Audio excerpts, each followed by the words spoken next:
우리가 오늘 진급 예배를 드리게 되는데요. 저는 교회에서 졸업이라는 말을 안 쓰려고 진급이라는 말을 바꿔서 이렇게 사용합니다. 교회는 졸업이 없죠? 졸업이 언제냐? 우리 죽을 때가 졸업하는 거예요.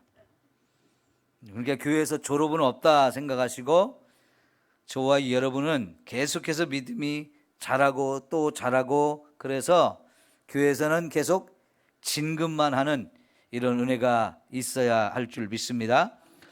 오늘 초등부에서 이제 중등부로 진급하는 아이들이 우리 교회에 6명인데 이 아이들이 다 오지는 못했어요. 어떤 아이는 코로나 걸려서 격리되어 있는 것 같고요. 오늘 3명의 아이들이 왔는데 이루리, 그다음에 전시연, 또 차진욱, 이렇게 3명의 아이가 참여를 했고 다른 아이들 2명은 참여를 못했는데 3명은 참여를 못했는데요. 여러분들이 꼭 이 아이들의 이름을 기억하시고 기도를 해주시면 고맙겠습니다. 우리 아이들에게 이런 시간을 갖는 것은 이 아이들에게 평생에 기억되는 시간을 좀 만들어주고 싶기 때문에 그래요. 오늘 이 예배를 드리면서 이 아이들이 오늘 이 시간이 평생 기억되어지면 교회에 대한 좋은 추억이 있고 믿음을 가지고 평생 살아가는 귀한 시간이 되어질 줄 믿습니다. 사실 이 아이들은 지금 초등학생도 아니고 중학생도 아니고 애매한 그런 모습이에요. 이미 대부분의 초등학교는 졸업식을 했어요. 12월 말쯤에 대부분 졸업식을 했고요. 이제 내년 3월에 중학교 입학하기 전까지 중학생도 아니고 초등학생도 아니에요. 그런데 이런 모습이 여러분 1학년을 학교를 들어가서 공부하는 중에도 계속됩니다. 계속. 중학생 같으면서도 중학생 같지 않고, 그런데 또 초등학생은 아니고요. 본인들도 애매한 그런 위치 때문에 힘들어합니다. 이제 중학교를 자꾸 다니면서 내가 이제 중학생이 됐구나 하는 것도 점점 느껴지면서 이제 중학생이 되어 가는데, 근데 또 2학년쯤 되면 또 이상한 때가 되죠. 왜 그럴까요? 이 호르몬의 변화가 많이 일어나니까 아이들이 그 호르몬에 의해서 자기도 모르게 이상한 생각을 하고 이상한 행동을 하고 이렇게 돼가지고 아무도 건드리지 못하게 할 정도로 굉장히 이상해져요. 어떤 아이들은 말이 없어집니다. 말이. 또 어떤 아이들은 혼자 방에 있으려고 해요. 그래서 어떤 부모는 밥도 가족들하고 안 먹으려고 그래서요, 중학교 2학년 때는 계속 아이 혼자 방에서 밥을 먹도록 밥을 차려다 줬대요. 그러니까 서로가 대화도 안 되죠. 뭐 어떤 일도 같이 할 수가 없고, 그러니까 혼자 외톨이고요. 이상한 행동들을 자꾸 하게 되니까 서로가 견디기가 어렵고, 서로가 그러다가 부딪히면 굉장한 충돌이 벌어지고 이렇게 되어져요. 근데 이런 때는 서로가 기다려주고 기도해주고 하면서 이 아이들이 시간이 지나면서 점점 그 상황을 잘 벗어나고 극복하면서 더 성숙해져 가는 이런 시간이 되어지도록 서로 도와줘야 할 줄 믿습니다. 우리 이 지금 아이들 초등학교를 졸업하고 중학교를 이제 가게 되어지는데, 지금의 보통 나이가 올해부터는 만 나이로 사용하죠. 그러면 13살, 14살, 이제 보통 만으로 13살이 다 되어집니다. 그러면 지금 성경에도 우리가 예수님의 12살 때 이야기가 나오는데요. 우리가 사복음서를 어디를 봐도 예수님의 어린 시절 어떻게 자랐는지 나오는 얘기가 거의 없어요. 그리고 여기 딱 한 번 12살 때 있었던 사건 하나만 우리에게 소개되어지는데요. 유대인들 가운데서 12살은 아주 특별한 나이입니다. 제가 여러 번 말씀드렸지만 이 12살 때부터 이 아이들을 유대인의 명절 때 예루살렘에 데리고 가서 그 예루살렘 거기에 예배와 모든 축제 이런 것들을 참여할 수 있는 나이가 12살이에요. 그러니까 아이들도 12살이 되기를 굉장히 기다립니다.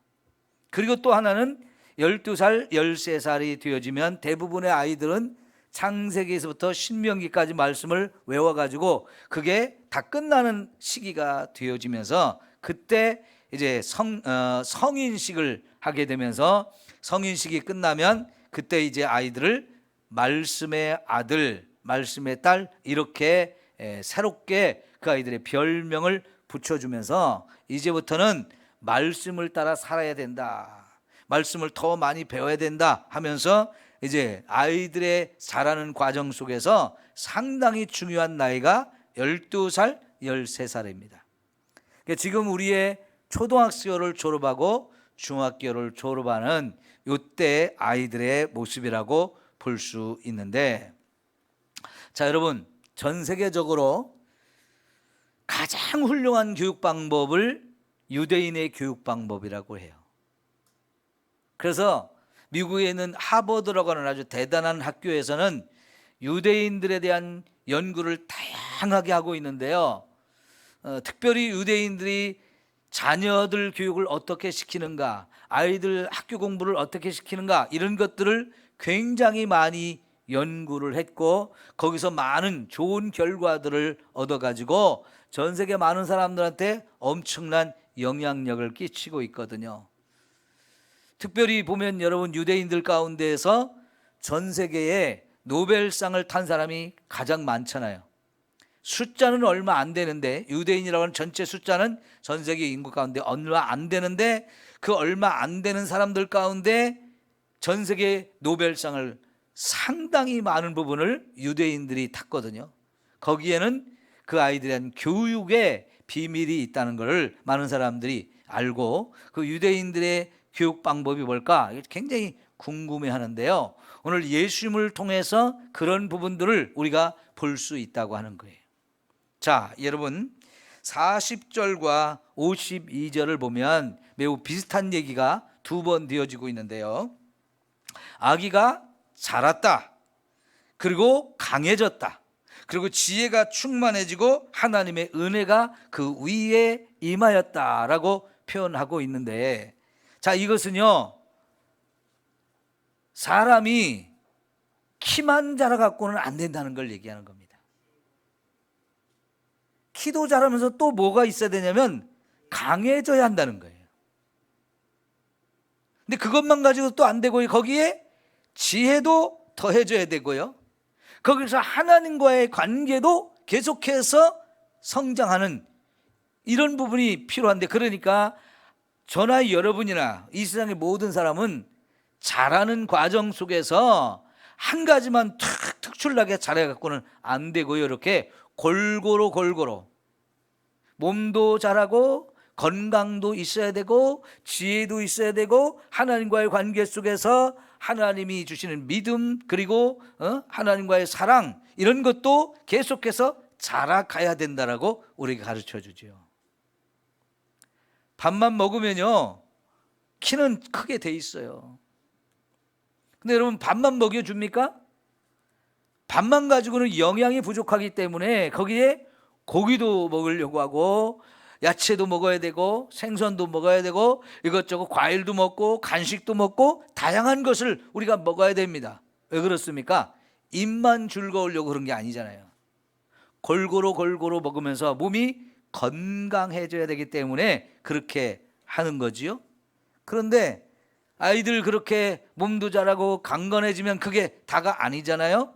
그래서 학교를 보내가지고 거기서 공부를 하면서 많은 걸 배우게 하는데, 거기서 이제 지식도 생기고 지식 위에 지혜가 이제 생겨지는 거잖아요. 세상을 살다 보면 이런 게 다 필요한 거지. 그런데 특별히 또 우리에게는 하나님과의 관계를 알게 하는 것.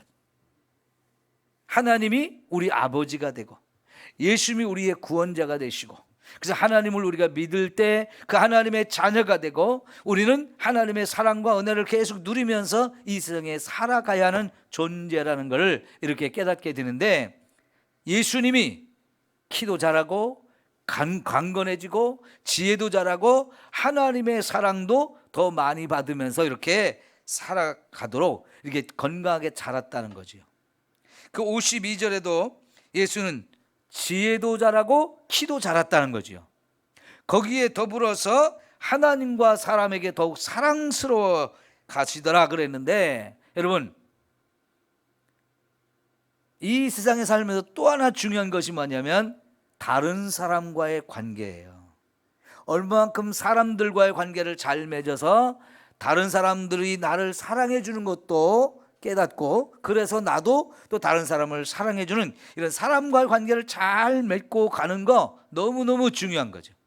그러니까 특별히 우리 아이들 이렇게 중학교, 고등학교 때 가장 중요한 것은 친구입니다. 친구. 부모 없이는 못 살아도 친구 없이는 못 사는 게 이 중학생, 고등학생 때 아이들이잖아요. 친구가 제일 좋아요. 그래서 서로 좋은 친구를 만들어 가지고 서로 도움을 주고받으면서 이렇게 자라가는 모습이 아이들이 지극히 건강하게 자라가는 모습인데, 예수님도 이런 관계를 잘 맺으면서 이렇게 살아가셨다고 하는 거죠. 그러면서 특별히 12살 때 특별한 사건을 하나 얘기하고 있는데, 6월절이 돼가지고 예루살렘에 부모님과 함께 6월절 절기를 지키러 올라갔다고 하는 거예요. 아까 말씀드렸죠? 이 12살이라고 하는 나이는 유대인에게서 아주 특별한 나이인데, 그때부터 부모와 함께 예루살렘에 올라가서 그 6월절한 절기를 지킬 수 있는 나이가 되어지는 거예요. 저 어려서 이렇게 살면서요, 시골 아주 깡촌에서 살았잖아요. 그런데 우리 형님이 네 분이 되는데, 제가 자라는 과정 속에 형님들이 한 분, 두 분 다 서울로 가셨어요. 네 분의 형님이 서울로 다 가고요, 저하고 제 밑에 여동생 둘이 이렇게 집에 남아 있는데, 이제 우리 할머니가 서울에 작은 아버지 집에 계시면서 우리 형님들도 다 거기 올라가서 사셨어요. 근데 우리 할머니 생신 때가 되면 우리 어머니 아버지가 이제 할머니 생신을 같이 이제 지내려고 서울로 가시는데, 저는 안 데리고 가고 또 동생만 데리고 갔어요. 동생은 더 어리니까요. 근데 저는 꼭 집에 남겨두고 갔어요. 제 위에 형님이 이제 서울로 올라가기 전까지 제 위에 형님하고 둘이 꼭 남아 있었는데, 나중에는요 다 서울에 갔다 왔는데 나만 서울에 안 갔다 왔어요. 그러니까 제가 서울에 얼마나 가고 싶었겠어요.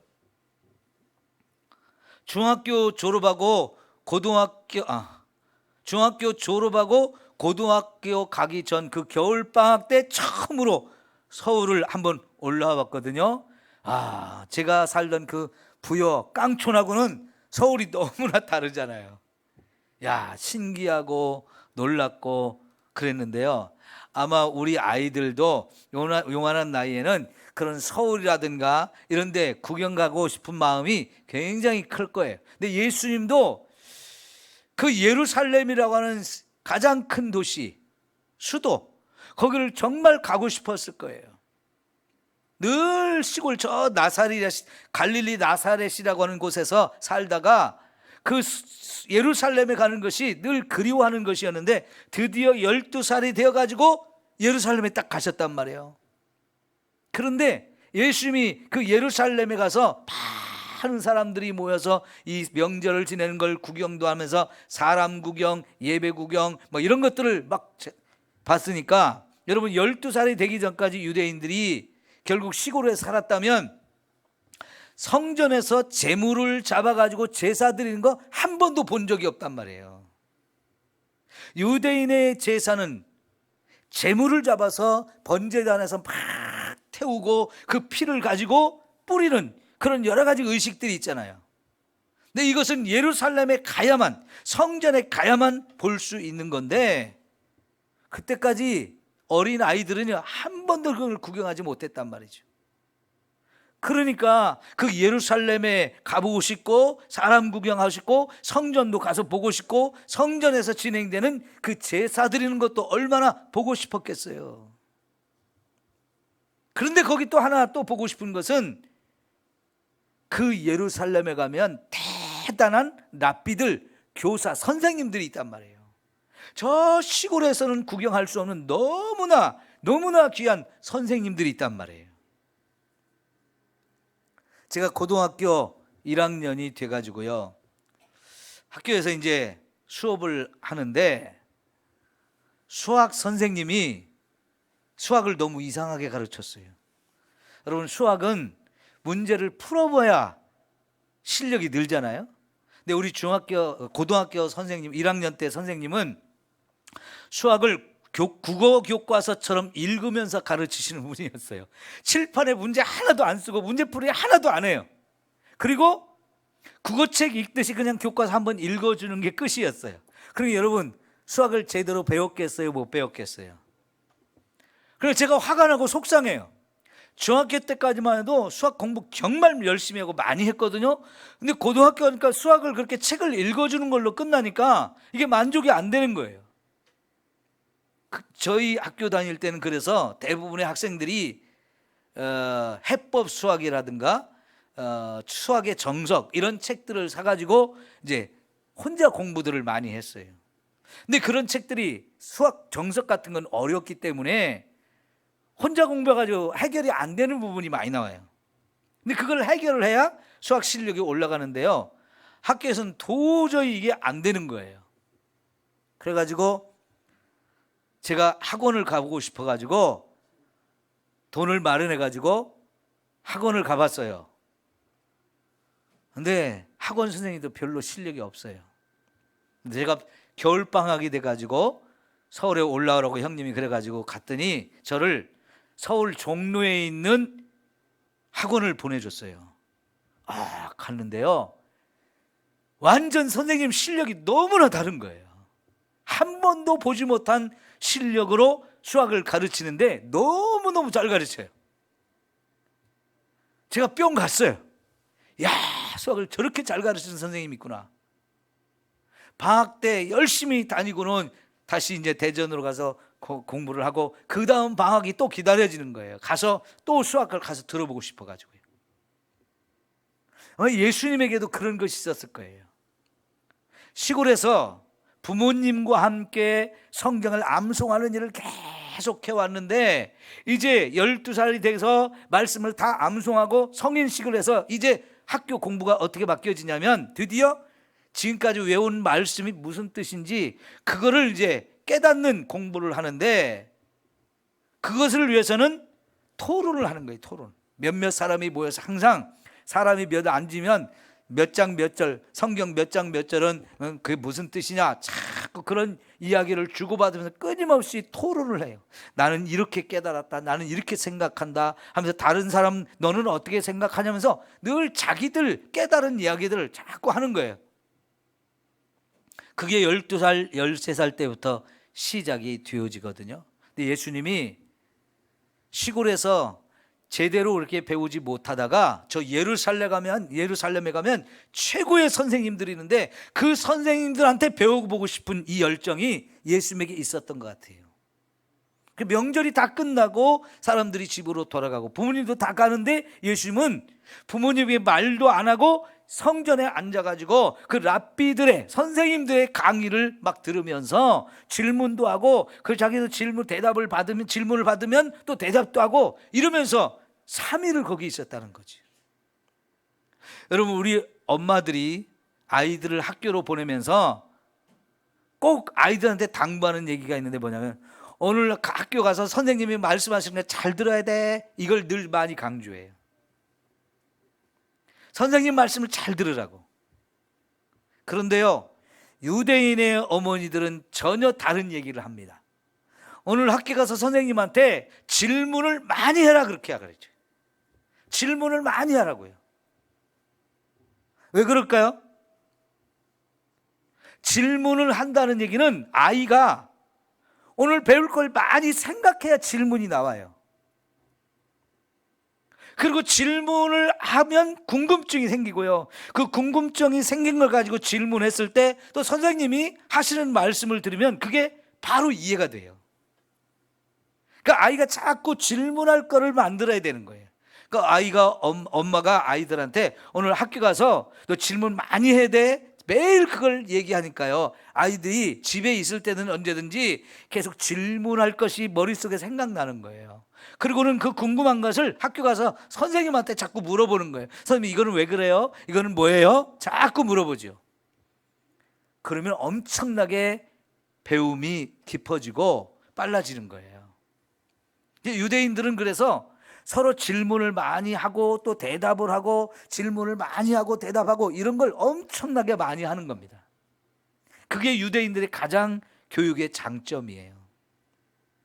예수님이 3일 동안 부모들이 집으로 다 돌아갔는데도 선생님들과 함께 앉아서 그 대답을 주고받으면서 3일 동안 지내는 동안에 예루살렘엔 그는 유명한 스승들도 선생님들도 예수님의 지혜와 대답을 듣고 놀랐다는 거죠. 그러니까 이미 예수님은 지혜가 엄청나게 자라 있었어요. 말씀의 굉장히 깊은 부분들을 깨우치고 있었어요. 이게 어떻게 가능했을까요? 여러분, 그거는 첫째, 부모님들의 노력입니다. 두 번째는 예수님의 노력이에요.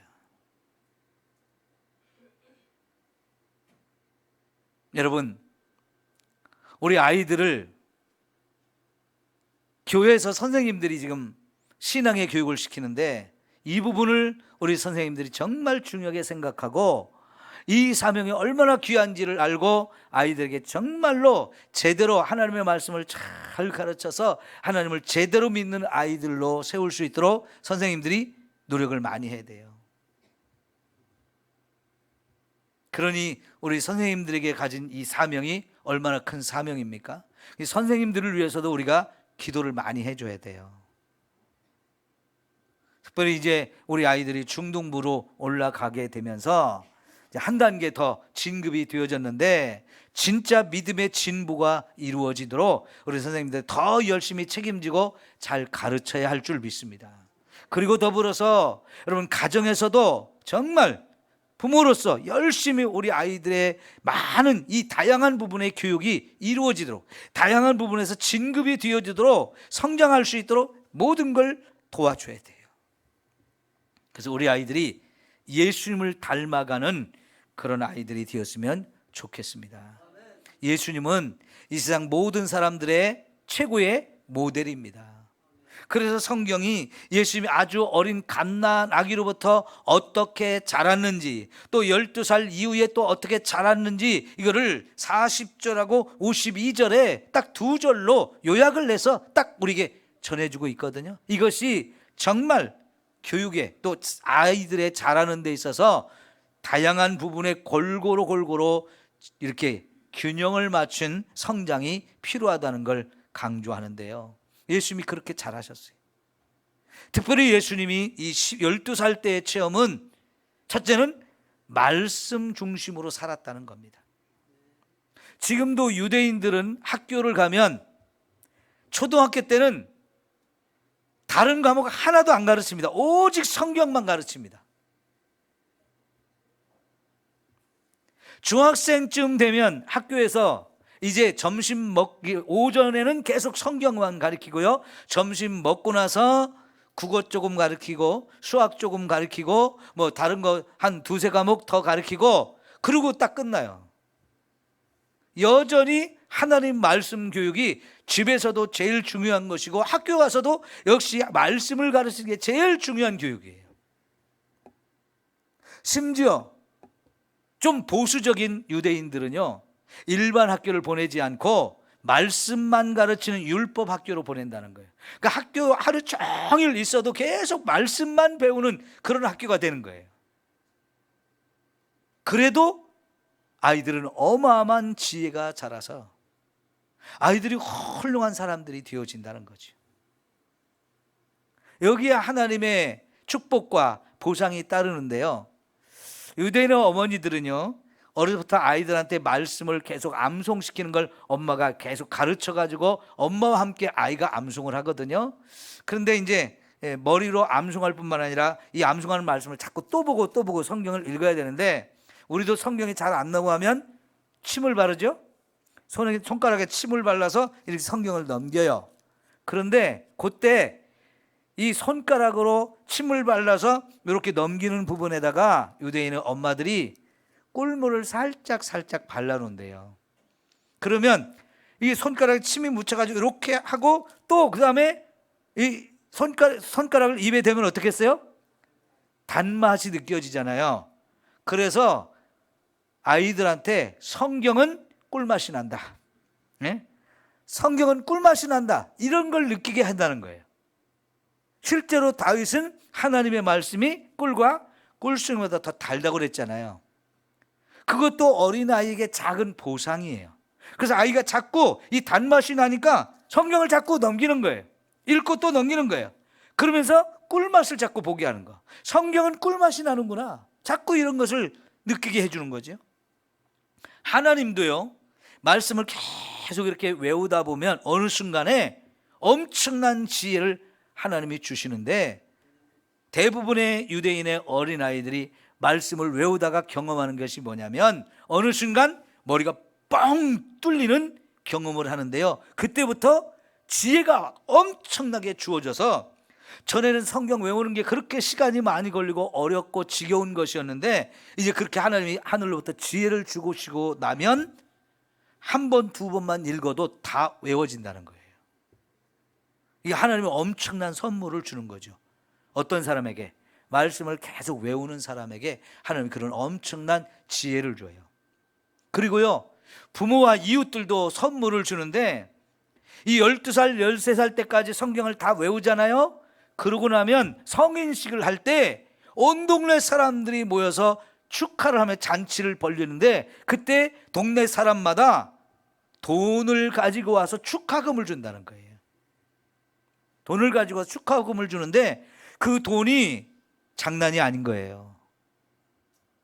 대부분의 2억, 3억 정도의 돈이 모여진다는 거예요. 이 아이를 여기서 이 아이에게 돈을 주는데 2억 내지 3억 정도의 돈을 준다는 거예요. 다 모아보면 좀 부유한 집은 한 5, 6억도 된대요. 그러면 여러분, 우린 상상이 안 되는 돈이잖아요. 왜 이렇게 많은 돈을 줄까요? 말씀을 외워서 말씀의 사람이 된다는 건 그렇게 큰 축복이라는 것을 아이들이 실제로 경험하게 해주는 거예요. 너 말씀을 다 외웠는데 그 말씀을 외운 것은 이렇게 몇 억이나 되는 돈으로도 계산할 수 없을 만큼 그게 소중한 거라는 거죠. 근데 그걸 실제로 돈을 줌으로 인해서 보상이 되어지는 거예요. 그런데 우리나라 부모 같으면 12살, 13살짜리에게 2억, 3억이 선물로 받았다. 그럼 어떻게 했어요?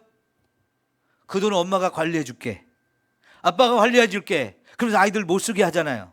근데 유대인들은요, 안 그래요.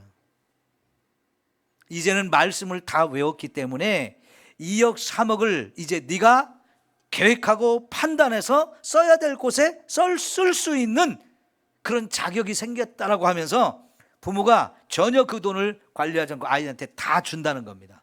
그럼 그 아이는 그때부터 이 2억 3억이 되는 돈을 자기가 나름대로 쓰는 거예요. 나 이걸 어디에 쓸까? 떡볶이 사 먹을까? 피자 사 먹을까? 그런 아이들도 있겠지만요, 이 아이들이 그동안 성경을 창세기부터 신명기까지 다 외웠기 때문에 돈을 함부로 사용하지 않는다는 겁니다. 많은 유대인들이 진짜 돈을 잘 버는 부자가 됐어요. 그게 왜 그러냐면 12살, 13살까지 말씀을 다 외우고 난 다음에 그때 돈을 주면 그 돈을 가지고 진짜 돈 버는 법을 배워가는 거예요.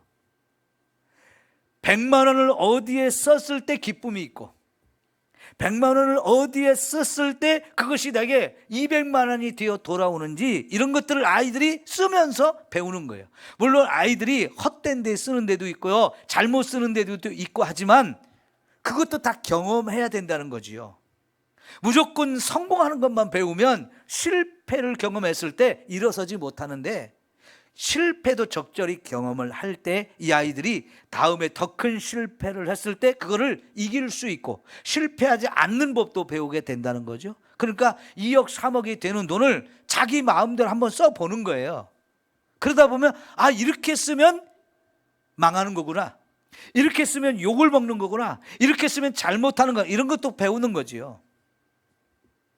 결국은 그 아이들이 돈을 제대로 쓸 줄도 알고 돈을 가지고 돈을 버는 법도 배우게 돼서 대부분의 유대인들은 다 부자가 돼요. 왜? 말씀으로 일단 훈련을 받았고 그리고는 그때부터 돈을 가지고 쓰는 법을 배우다 보니까 정말 돈을 제대로 벌고 진짜 부자가 되어지는 것을 경험하게 되는 거죠. 이렇게 하면서 유대인들은 말씀을 배우고 말씀을 암송하고 이렇게 하면서 적절한 보상을 부모로부터도 받고 하나님으로부터도 받고 이웃으로부터도 받게 되는 거예요.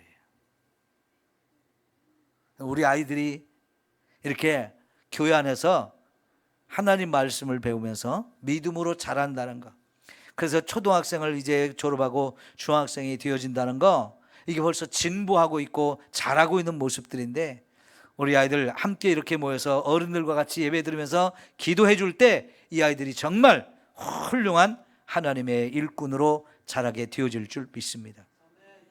예수님 12살에 부모를 깜짝 놀라게 한 또 하나의 사건이 뭐냐면 엄마 아버지가 아이를 잃어버려가지고 3일 길을 찾아가지고 예루살렘 성전에 와서 찾았는데 왜 이렇게 했느냐 하면서 아이에게 책망하니까 예수님이 뭐라고 그랬어요? 제가 내 아버지의 집에 있어야 될 줄 모르셨습니까? 라고 어머니에게 오히려 질문을 합니다. 이미요, 예수님의 어머니 아버지는 임신하기 전부터 천사들을 통해서 또 목자들을 통해서 동방박사를 통해서 또 시몬과 안나 이런 많은 사람들을 통해서 예수님이 하나님의 아들이고 우리를 구원하러 오신 메시아라는 것을 알고 있었어요. 수없이 들었어요. 그런데 예수님이 정말 하나님의 아들이라는 걸 자꾸 잃어버리는 거예요. 내 아들로만 생각하는 거예요. 우리 집에서만 나와 함께만 살아야 된다고 생각하는 거예요. 그런데 예수님은 12살이 되었을 때 여기 성전이 내 아버지의 집입니다. 그리고 나는 여기에 있어야 되는 사람입니다 하는 것을 어머니 아버지에게 한 번 더 확인시켜 드려요. 어머니 아버지를 깜짝 놀라게 하는 거죠. 그거는 예수님이 이미 벌써 12살이 되었을 때 하나님의 아들이라는 걸 확실하게 알고 있었고 자기가 이제 인류를 구원하는 그 일을 해야 된다는 걸 확실하게 깨닫고 있었던 걸 말해요.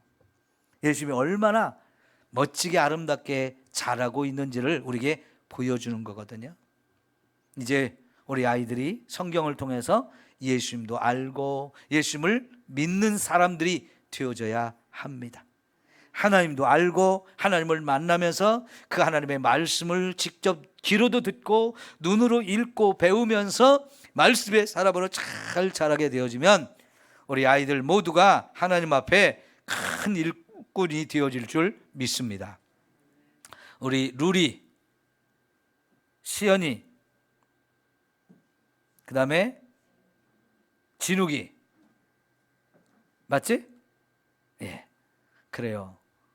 우리 친구들이 열심히 교회 다니고 또 같이 예배 드리면서 하나님 말씀 잘 배우고 예수님을 나를 구원하시는 예수님으로 믿어서 여러분들 천국도 가고요, 앞으로 여러분이 세상 살면서 하나님도 기쁘시게 하고 또 나를 통해서 많은 사람들이 도움을 받고 나의 사랑을 받으며 살아갈 수 있는 이렇게 좋은 영향력을 끼치며 살아가는 우리 학생들이 되기를 축원합니다.